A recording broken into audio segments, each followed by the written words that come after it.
welcome to The Explainer. Look, if you're a teacher, a children's ministry volunteer, or honestly, just anyone who spends time guiding groups of kids, you already know that managing a room full of that much energy, it's a literal art form. Today, we're diving straight into the source material. We're going to look at the real data behind why kids are struggling right now, unpack the psychology of behavior, and most importantly, we'll give you some incredibly practical, battle-tested tools to turn everyday chaos into a genuine sanctuary of safety and learning. But first, let's just validate the sheer exhaustion you might be feeling.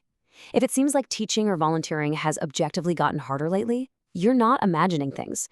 Actually, a recent survey showed that 66% of parents believe raising and guiding children is harder today than it was 20 years ago. You aren't just managing kids here. You're managing a generation that's lived through some pretty unprecedented shifts in their daily environment. So here is our roadmap for the explainer today. First, the modern classroom challenge. Then, behavior is communication. Next, the power of proactive routines. After that, shaping versus crushing. And finally, managing specific disruptions. All right, let's jump right into part one, the modern classroom challenge. To really solve the puzzle of modern classroom behavior, we first have to understand the external factors that have dramatically reshaped the world these kids are growing up in. We know from the data that pandemic isolation took a massive toll on foundational social skills. On top of that, studies show that kids spending 2 or more hours a day on screens are significantly more likely to meet the criteria for ADHD. Think about that. Add in the carefully curated and, let's face it, often negative feeds of social media driving up anxiety, plus the lingering effects of remote learning that isolated kids from their built-in support systems, and, well, you've got a perfect recipe for dysregulation. Which brings us to part two, behavior is communication. You see, the research demands a critical paradigm shift from us. The old mindset, it reacts to a disruptive child by immediately asking, what is wrong with them?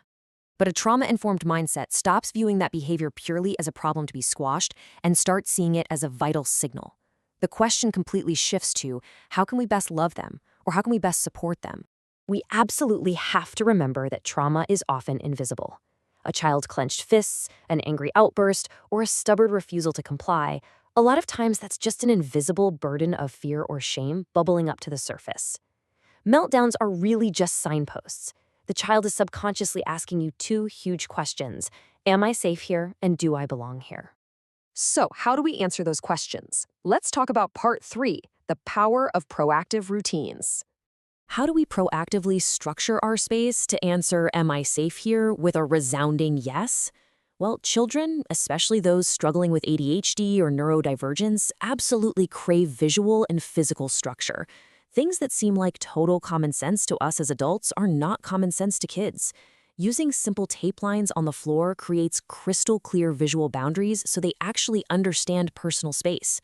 Grouping seats in circles encourages focus, having a single entry point creates structured arrivals, and having guide activity kits ready to go, that means your latecomers can integrate smoothly before trouble even starts.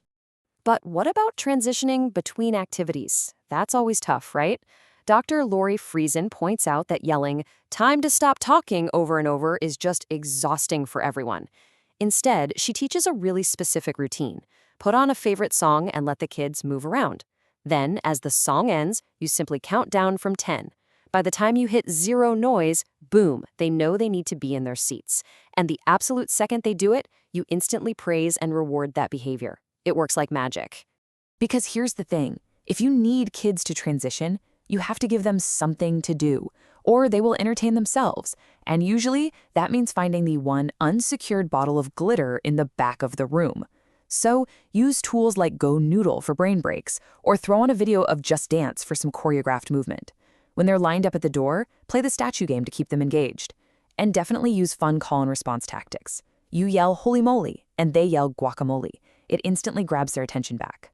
Now, moving on to part 4, shaping versus crushing.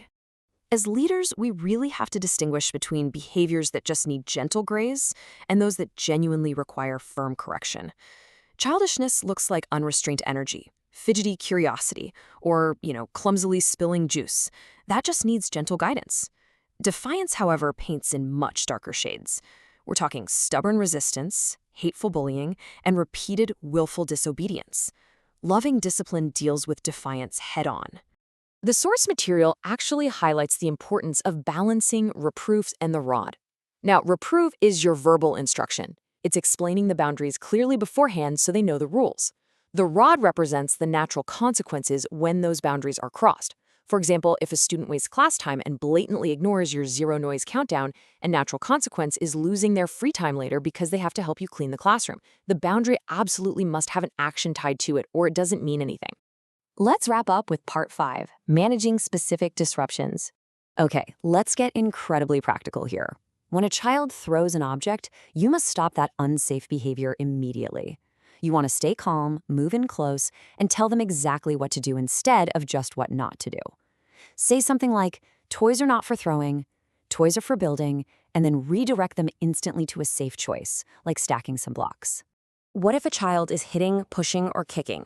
Often, they're just completely overwhelmed or lacking the words to express themselves. Step in and physically block the behavior if you need to keep everyone safe, and use this exact script. I won't let you hit. Hitting hurts.